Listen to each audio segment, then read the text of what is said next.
मैं अपने घर के आंगन में बैठी सब्जी काट रही थी जब मैंने देखा कि मेरी जवान बेटी कमरे से बाहर निकली तो अजीब तरह से लंगड़ा लंगड़ा कर चल रही थी। मैंने कहा, ए लड़की, यह क्या कर रही है, किस तरह से चल रही है? तो कहने लगी, इस तरह से नहीं चलूं तो और किस तरह से चलूं? आपको क्या पता मेरी हालत क्या है, किसकी हालत क्या है।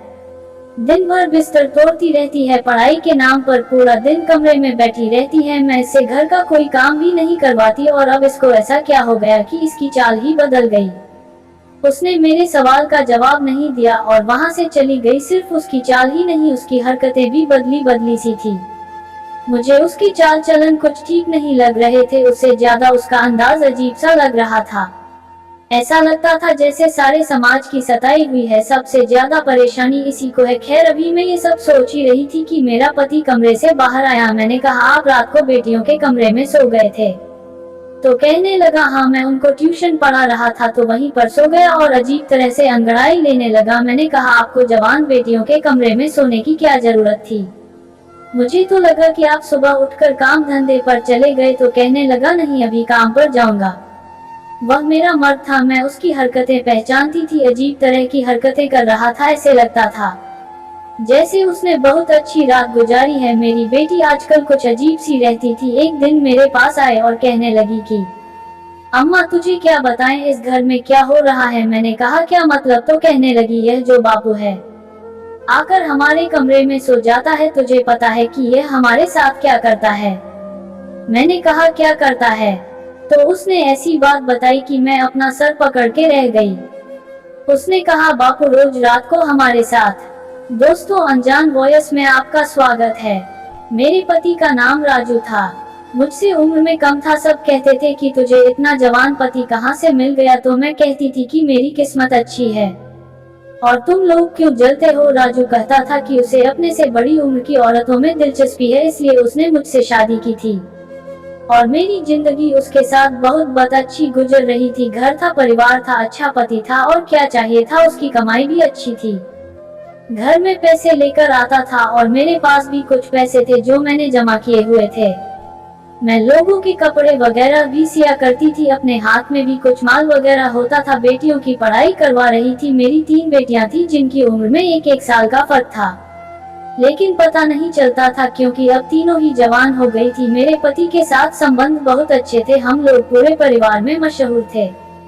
सब कहते थे कि लज्जू के तो भाग खुल गए हैं, लज्जों जैसी ही किस्मत सबकी नहीं होती। मेरा नाम लज्जो था, दरअसल मेरा नाम लाजवंती था, लेकिन प्यार से मुझे लज्जो कहते थे। मैं भी जवान और खूबसूरत थी, 3 जवान बेटियों की मां नहीं लगती थी। मेरी बेटियां भी मुझ पर गई थी और बहुत ही ज्यादा सुंदर थी। उनको देखकर मुझे बड़ी खुशी होती थी, इसलिए मैं चाहती थी वह जिंदगी में कुछ बन जाए। उनकी पढ़ाई करवा रही थी ताकि वह बड़े अफसर बन जाए। राजू बहुत पढ़ा लिखा था, वह मेरी बेटियों को खुद ही ट्यूशन वगैरह पढ़ाया करता था। पर आजकल जो इस घर में हालात चल पड़े थे वो कुछ ज्यादा ही अजीब थे। एक रात को राजू अचानक से उठा और कहने लगा, मैं चलता हूँ। मैंने कहा, कहाँ? तो कहने लगा, बेटियों को पढ़ाई करवाने। मैंने कहा, इस टाइम? तो कहने लगा, अरे तू, मुझे नहीं पता, उन लोगों के टेस्ट चल रहे हैं। अब पढ़ाई में क्या दिन और क्या रात, रातों को बैठकर पढ़ाना पड़ता है, तब कहीं जाकर अच्छे नंबर आते हैं। तुझे नहीं पता, आजकल बड़ा कंपटीशन हो गया है। मैंने कहा, अच्छा, फिर जल्दी आ जाना। तो कहने लगा, क्यों, मेरे बिना दिल ना लगेगा तेरा? मैंने कहा, तेरे बिना मेरा दिल लगता है, तू ही तो मेरा सुहाग है, सब कुछ है तू मेरा। और फिर आज देख, मौसम कितना अच्छा था और तू चल दिया उन्हें पढ़ाने के लिए। उसने कहा, उनकी पढ़ाई ज्यादा जरूरी है मेरी जान, तू फिक्र नहीं कर, हमारे पास तो सारी जिंदगी पड़ी है। कभी कभी मुझे बड़ी खुशी भी होती थी कि उसे बेटियों की बहुत फिक्र थी, वरन से क्या था, वह अपने सारे काम तो कर रहा था, पैसे कमा के ले आता था, मुझे भी खुश रखा हुआ था। अगर यह ना भी करता तो कोई फर्क नहीं पड़ता, लेकिन मुझे अच्छा लगता था कि उसे हम सब कितनी फिक्र है। एक दिन मैं बाजार में जा रही थी जब मुझे मेरी एक सहेली मिली। उसने कहा, क्या हाल है तेरा और तेरा पति कैसा है? मैंने कहा, ठीक है, बिल्कुल, बड़ी अच्छी जिंदगी गुजर रही है उसके साथ खुश हुए। बात सुनकर मेरी सहेली हैरान हुई और कहने लगी कि अच्छा, तेरी जिंदगी अच्छी गुजर रही है, पर मैंने तो कहा था कि तेरी उसके साथ जिंदगी कभी अच्छी नहीं गुजरेगी। मैंने कहा कि हाँ, मुझे याद है। तू तो मेरी शादी वाले दिन मुझे मंडप से उठाने के लिए आ गई थी। तूने राजू को किसी लड़की के साथ पकड़ लिया था ना। लेकिन देख, ये जो मर्द होते हैं ना, इनका शादी से पहले 20 जगह चक्कर होता है, लेकिन वो लड़की इनके लिए सबसे ज्यादा आगे होती है जिससे यह शादी करते हैं। राजू खूबसूरत है, जवान है, उसके पीछे हजारों लड़कियां मरती होंगी, पर शादी तो उसने मुझसे की है। देखिए, जो मर्द होते हैं ना, यह ऐसे ही होते हैं। अब आप कहीं से ऐसा मर्द ढूंढ कर नहीं ला सकते जो बहुत ही अच्छा हो और उसने कभी किसी लड़की को नजर भर के भी ना देखा हो। ऐसा मर्द ढूंढने निकलेंगे ना तो कोई भी नहीं मिलेगा। थोड़ा बहुत तो सोचना पड़ता है। वह क्या कहते हैं, इंग्लिश में एडजस्ट तो करना ही पड़ता है। वह कहने लगी, हाँ मुझे पता था कि तू बड़ी अच्छी तरह एडजस्ट कर लेगी, लेकिन यह नहीं पता था कि इतने सालों तक कर लेगी। चलो अच्छी बात है, कोई अपने घर में खुश रहे तो हमें क्या, पर तेरा पति आंखों का बड़ा कच्चा है, उसकी आंखें बड़ी मटकी हैं। मैंने कहा, अब नहीं ऐसा होता, अब तो मैं हूँ, सिर्फ अपनी उंगली पर लपेट लिया है मैंने उसको। हम दोनों सहेलियों ने हंसना शुरू कर दिया। वह भी हंसने लगी। उसने कहा, ये तो फिर बहुत अच्छा हुआ, अगर तूने ऐसा कर लिया है तो और क्या चाहिए। चल ठीक है, मैं चलती हूँ, घर बदल रही हूँ, इसलिए बहुत मशरूफ हूँ। मैंने कहा, जब घर बना ले तो मुझे बताना, मैं तेरे घर तुझसे मिलने आऊंगी, साथ ही तेरा घर भी देख लूंगी। उसने कहा, तू आ जाना, लेकिन अपने पति को लेकर ना आना। मैंने कहा, ये क्या बात कर दी, पति को लेकर क्यों ना आऊं। तो उसने कहा, मुझे गलत ना समझना, पर मेरी जवान बेटी है। मैंने कहा, कैसी बातें कर रही है। तो इस बात पर वह फिर से हंसने लगी और कहने लगी कि उस पर तुझे भरोसा है, मुझे नहीं है। मुझे पता था कि वह मजाक कर रही है, इसलिए मैंने उसकी बात का बुरा नहीं माना। मैं इस बात को मान गई थी कि खूबसूरत मर्द के पीछे अगर बहुत सारी लड़कियां हो तो उसमें कसूर लड़कियों का है, उस मर्द का नहीं। अब तो ये रोज रोज होने लगा था। मेरा मर्द राजू बेटियों के कमरे में पढ़ाई करवाने के बहाने जाता और वहां पर बैठ जाता। मैं उसका इंतजार करती रहती, जबकि वह कहकर जाता था कि मैं जल्दी आ जाऊंगा, लेकिन मैं भी पूरे दिन के काम करते करते थक जाती थी। थकी होती थी तो सो जाती थी। सुबह वह बेटियों के कमरे से बाहर निकलता था। मैं पूछती, रात भर बेटियों के कमरे में क्या करते रहते हो तुम। तो कहता, पढ़ाते पढ़ाते ही नींद आ गई थी, पता ही नहीं चला कब सुबह हो गई। मैंने कहा, ऐसी भी कौन सी नींद। तो कहता, तुम्हें तो पता है मैं जवान आदमी हूँ, मुझे तो ऐसी ही नींद आती है। मैंने कहा, मैं क्या बुरी हूँ। तो कहने लगा, नहीं नहीं, तुम तो मुझसे भी ज्यादा जवान हो। मेरा मर्द बातें बहुत अच्छी करता था, यही वजह थी कि मैं उसके सामने कुछ बोल नहीं पाती थी। मैंने अपनी बेटी विमला को लंगड़ा लंगड़ा के चलते देखा था। यह कोई आम बात नहीं थी। आखिर क्या मसला था। जब मैंने उससे पूछा तो वह मुझसे कहने लगी, कोई भी बात नहीं है, मैं बिल्कुल ठीक हूँ, और ठीक तरह से चलने की कोशिश करने लगी। मैंने कहा, अब मैंने तुझे देखा तो तू इस तरह से चल रही थी, और अब तू कह रही है कि मैं ठीक हूँ, क्या मसला है तुझे। तो वह कहने लगी, कोई मसला नहीं है, मुझसे नजर नहीं मिला रही थी, शायद कोई बात थी जो वह छुपा रही थी। एक दिन मेरी तीनों बेटियां मेरे पास आकर बैठ गई और कहने लगी, अम्मा हमने कभी ख्याल नहीं किया, लेकिन आपने हमारे लिए बहुत कुर्बानी दी है, हमें आपसे बहुत लगाव है, आप अब हमें बहुत अच्छे लगते हैं। मैंने उनको प्यार किया और कहा, क्या हो गया है, आज वह तो नहीं है। वह क्या कहते हैं, माँ का दिन, तुम लोग आज सारी मेरे पास आकर बैठ गई हो। तो कहने लगी कि नहीं, बस हमें एहसास हो गया है कि आप बहुत अच्छी इंसान हैं, आपने हमेशा अपने बारे में नहीं बल्कि हमारे बारे में सोचा है। मैंने कहा, कोई बड़ी बात नहीं, माँ तो ऐसी ही होती है, और मुझे तो हमेशा से ही माँ बनने का शौक था। तुम लोगों को आज क्या हो गया। थोड़ी देर बाद मैं देख के हैरान रह गई कि वह तीनों ही रोने लगी, लेकिन जैसे ही राजू वहां पर आया और उसने उन तीनों को देखा तो वह फौरन अपने आंसू साफ करने लगी। मैंने कहा, देख तो तुम्हारी बेटी आज कैसे रो रही है, पता नहीं इनको क्या हो गया, लगता है इन सब ने कोई इमोशनल फिल्म देख ली है। तो वह हंस पड़ा और उसने कहा कि फिल्म तो नहीं देखी, लेकिन लगता है इनके दिमाग खराब हो गए हैं। उसने यह बात ठीक से नहीं बोली और अपने दांत भी पीसे। मैंने कहा, तुम क्यों गुस्सा कर रहे हो। तो कहने लगा, इसलिए कि आज विमला का जन्मदिन है और यह घर में इस तरह का माहौल बनाकर बैठ गई है। विमला हैरान रह गई, आज तो सच में ही उसका जन्मदिन था और वह अपना जन्मदिन बहुत खुशी से मनाया करती थी, लेकिन इस बार भूल कैसे गई, और मैं भी भूल गई। उसने कहा, लेकिन मैं नहीं भूला था। उसने एक केक हमारी तरफ बढ़ा दिया, कहने लगा, चलो केक काटते हैं। जब वो सबका इतना ख्याल रखता था तो मुझे बहुत अच्छा लगता था। मैंने सोचा कि आज हम एक दूसरे के साथ बहुत अच्छा वक्त गुजारेंगे। पर मैं तो इंतजार ही करती रह गई और वह बेटियों के कमरे में चला गया। मैंने कहा कि पता नहीं इनके टेस्ट कब खत्म होंगे, मेरे पति को मुझसे दूर किया हुआ है। तो कहने लगा कि टेस्ट खत्म हो गए हैं तो आगे पढ़ाई बहुत मुश्किल है, क्योंकि अब फाइनल एग्जाम होने वाले हैं, इसलिए थोड़ी बहुत कुर्बानी तो देनी पड़ेगी। मैंने बातों बातों में यह बात अपनी सहेली को बताई। उसका घर बन गया था। मैं उसका घर देखने गई थी। उसने कहा कि तुझे ऐसा नहीं लगता कि वह तुझसे ज्यादा तेरी बेटियों से प्यार करता है? मैंने कहा कि तुझे और क्या लगता है, ये तो सब जानते हैं कि मर्द को तो अपने बच्चों से ही ज्यादा प्यार होता है, इसमें ऐसी कौन सी बात है? तो कहने लगी कि नहीं, ये सब कुछ थोड़ा सा अजीब है, कुछ तो ऐसा है जो तू भी देख रही है पर आंखें बंद करके बैठी है। तेरा बेटियों वाला घर है, तुझे अपनी आंखें हर तरह से खोल के रखनी चाहिए। शायद जो वह मुझे समझाना चाह रही थी मैं ना समझ सकी। मुझे लगा कि वह ये कह रही है कि अपनी बेटियों पर नजर रख, क्योंकि इसके बाद जो हुआ वह बहुत अजीब था। एक दिन विमला की तबीयत अचानक से खराब हो गई। मैंने कहा कि क्या हो गया है? तो कहने लगी, लगता है मैंने कुछ उल्टा सीधा खा लिया, मेरे पेट में बहुत दर्द हो रहा है और मुझे उल्टी भी आ रही है। मैंने कहा कि चल तुझे डॉक्टर के पास ले जाती हूँ। तो कहने लगी कि नहीं, नींबू पानी पी लूंगी तो ठीक हो जाऊंगी, डॉक्टर के पास जाने का दिल नहीं कर रहा। मैंने कहा कि मरीज का कहाँ दिल करता है डॉक्टर के पास जाने का, लेकिन तबीयत ज्यादा खराब हो गई तो क्या होगा? राजू भी वहाँ पर आया तो मैंने उसे परेशान होकर कहा कि इसकी तबीयत बड़ी खराब है और डॉक्टर के पास भी नहीं जा रही। उसने कहा कि इतनी भी खराब नहीं है, पढ़ाई की टेंशन की वजह से ऐसा हुआ है, ठीक हो जाएगी, तुम परेशान नहीं हो। आगे पीछे तो वह मेरी बेटियों की बहुत फिक्र करता था, पर आज इस तरह से कहने लगा कि जैसे उसको कोई फिक्र नहीं है। उसने कहा छोड़ दो, थोड़ी देर में ठीक हो जाएगी। मैंने कहा कि यह क्या बात हुई? तो कहने लगा, मेरी बेटियों का इतना ख्याल रखता था कि उसकी इस छोटी सी हरकत ने भी मुझे हिलाकर रख दिया था।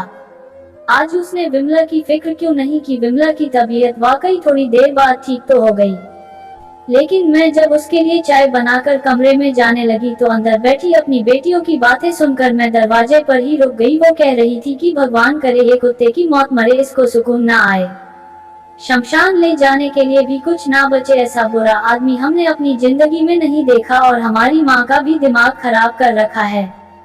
यह बातें सुनकर मैं हैरान रह गई, ये किसके बारे में बात कर रही थी? मेरी छोटी बेटी ने कहा कि उसको छोड़, अपने बारे में सोच। विमला क्या होगा अगर माँ को ये बात पता चल गई तो वह तो जीते जी मर जाएगी। विमला कहने लगी कि दिल करता है मैं ही खुदकुशी कर लूं। अब मैंने सोच लिया कि मैं सीधे अंदर चली जाऊंगी और इन सब से पूछूंगी कि यह क्या बातें कर रही हो, लेकिन इससे पहले मुझे राजू ने बुला लिया। मैंने कहा कि वह हमारी बेटियां कुछ अजीब सी बातें कर रही है, पता नहीं किसको कोस रही है बैठकर। मुझे लगता है कि विमला हमसे कुछ छुपा रही है। मैं बोल रही थी कि राजू ने मुझे एक तोहफा दिया और कहा कि तू उनको छोड़ और मेरी तरफ देख। आज उसका मूड बहुत अच्छा था, उसकी बातों में लग के मैं ये बात भी भूल गई। लेकिन सुबह बहुत बड़ी मुसीबत आई। विमला बेहोश हो चुकी थी और होश में नहीं आ रही थी। अब तो उसे डॉक्टर के पास ले जाना था, लेकिन राजू अभी भी कह रहा था कि डॉक्टर के पास ले जाने की जरूरत नहीं है।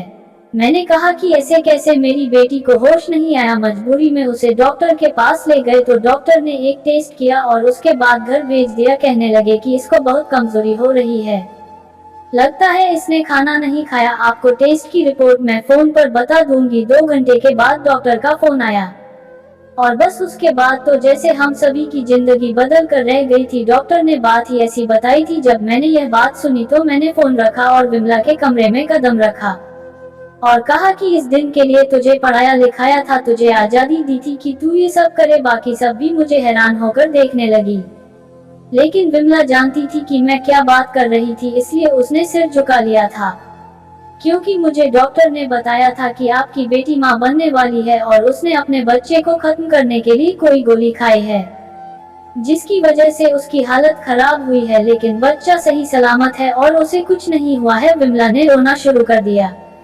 मैंने कहा कि बता ये सब कुछ किसने किया है? तो उसने कहा कि सब बताती हूँ और मुझे मेरे कमरे में ले गई। वहां से जाकर उसने मुझे अकेले में अलग ही कहानी सुनाई और कहा कि यह सब मेरी गलती है, मेरी वजह से हुआ है। मैंने कहा कि ऐसे कैसे, किसी और का कसूर नहीं है, बता कौन है वो लड़का, उसी के साथ तेरी शादी करवाऊंगी। तो कहने लगी कि वह कभी शादी नहीं करेगा।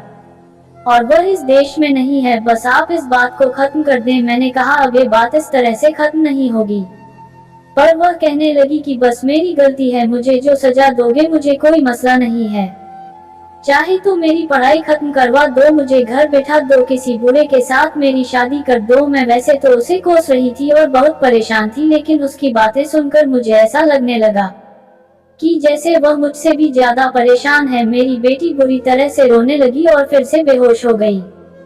मेरा गुस्सा खत्म हो गया और अब मुझे उसकी फिक्र होने लगी। अब उसे फिर होश नहीं आ रहा था। हम उसे डॉक्टर के पास ले गए। डॉक्टर ने कहा कि जो दवाई उसने खाई थी शायद उसका असर अब जाकर हुआ है। उसके बाद उसकी हालत बहुत बुरी हुई, लेकिन उसके पेट में पलने वाला बच्चा इस दुनिया में नहीं रहा। पता नहीं ये बात अच्छी थी या बुरी। मैं उससे बार बार पूछ रही थी कि यह किसका पाप है, लेकिन वह नहीं बता रही थी। उसने अपनी जुबान पर ताला लगा रखा था और मुझे उसकी आंखें बता रही थी कि कोई बहुत बड़ी वजह है। विमला तो मेरी अच्छी बेटी थी, पढ़ाई में भी बहुत अच्छी थी, उसका ऐसी बातों में कोई ध्यान नहीं था। वह सबसे बड़ी थी, खूबसूरत थी, समझदार थी।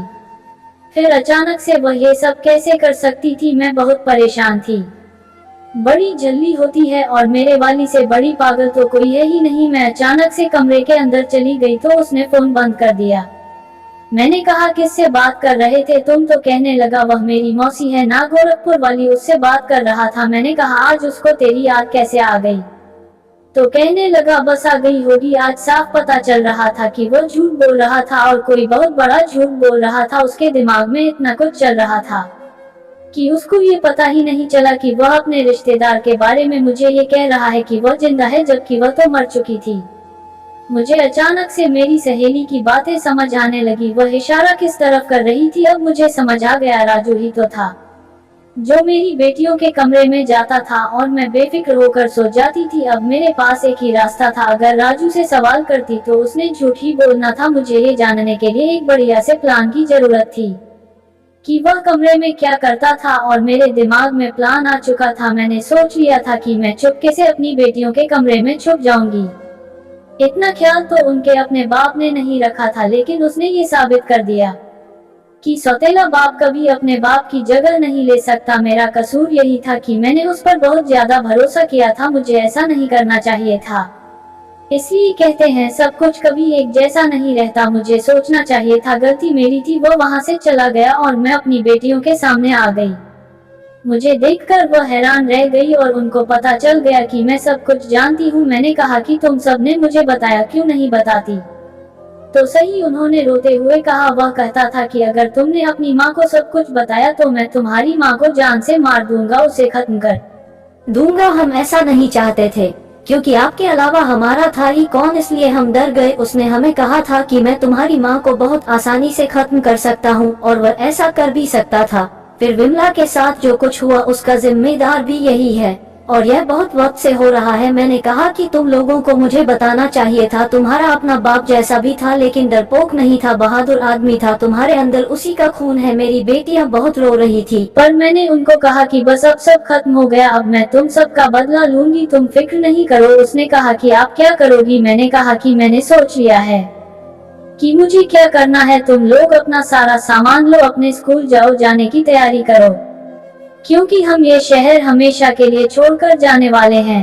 एक हफ्ता है तुम लोगों के पास, अपनी तैयारी करो, पर किसी को बताना नहीं। मुझे मेरी बेटियों ने कहा कि शहर छोड़ने से क्या होगा?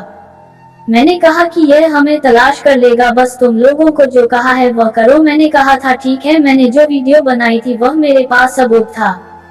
मैंने पुलिस स्टेशन में जाकर रिपोर्ट करवानी थी और साथ ही उनको वीडियो भी देनी थी। उसके बाद पुलिस वालों ने उसे जरूर पकड़ लेना था। मैंने शहर छोड़ने की तैयारी कर ली और अपनी बेटियों को भी समझा दिया कि क्या करना है और कैसे करना है। राजू को पता भी नहीं था उसके साथ क्या होने वाला था, वह बिल्कुल अनजान था। हम सब एक दूसरे के साथ थे। मैं बहुत तरह से सब कुछ कर रही थी, क्योंकि अब हम गलती नहीं कर सकते थे। पहले ही मुझसे बहुत गलती हुई थी। मेरी दोस्त जानती थी राजू एक बुरा इंसान था। जब हमारे फेरे होने लगे थे तो उसने मुझे बताया था कि अभी भी तेरे पास वक्त है, पर उस वक्त मैं पागल हो चुकी थी, क्योंकि मुझे कभी मोहब्बत मिली ही नहीं थी। इसलिए जब उसने मुझे कहा था कि मुझको हमेशा खुश रखेगा तो मैंने यकीन कर लिया, क्योंकि मुझसे बहुत मोहब्बत करता था। मैंने उस पर यकीन कर लिया था कि मेरी बेटियों को अपनी बेटियां समझेगा। वह शुरू में ऐसा ही था। अभी हमारी शादी को 7 साल हुए थे। मुझ पर समाज ने उंगली उठाई थी, कहा था कि इसको अपनी बेटियों का ख्याल नहीं है, बुढ़ापे में शादी कर रही है, बूढ़ी हो गई है लेकिन शादी कर रही है। मैंने किसी की बात नहीं सुनी थी और मैं अपने आप को सही समझती थी, लेकिन मुझे लोगों की बातें सुननी चाहिए थी। हम समाज में रहते हैं तो हमको इसकी बातें भी सुननी पड़ती हैं। मैंने जाने का इंतजाम कर लिया और पुलिस वालों को सारे सबूत दे दिए। जैसे ही हम अपने मोहल्ले की गली से निकल रहे थे, पुलिस की गाड़ी हमारे घर की तरफ जा रही थी और राजू घर में अकेला था। पुलिस से बच भी जाता तो उसके लिए यही सजा काफी थी कि मैंने उसको हमेशा के लिए छोड़ दिया था। मुझे पहले ही रात को नींद नहीं आती थी, अब तो बिल्कुल भी नहीं आती। ऐसा लगता है कि मेरी बेटियों के साथ जो कुछ हुआ है वह राजू ने नहीं, मैंने किया है। हम दूसरे शहर में आ गए हैं। मेरी बेटियों की पढ़ाई पूरी हो गई, अब नौकरी करती हैं और मैं भी अपना घर चलाती हूँ, लेकिन फिर भी मुझे ऐसा लगता है कि यह सब कुछ मेरी बेवकूफी की वजह से हुआ है। अपने आप को बहुत बुरा भला कहती हूँ, रात को नींद नहीं आती है। बस जिंदगी इसी तरह गुजर रही है। दिल करता है कि जान दे दूंगी अपनी बेटियों के लिए जिन्हें मुझसे बहुत मोहब्बत है। दोस्तों, उम्मीद है कि आप लोगों को ये कहानी जरूर पसंद आई होगी। अगर कहानी पसंद आई है तो प्लीज हमारे चैनल अनजान वॉइस को जरूर सब्सक्राइब करें, घंटी का बटन भी दबा दें। फिर मिलेंगे एक और दिलचस्प कहानी के साथ। धन्यवाद।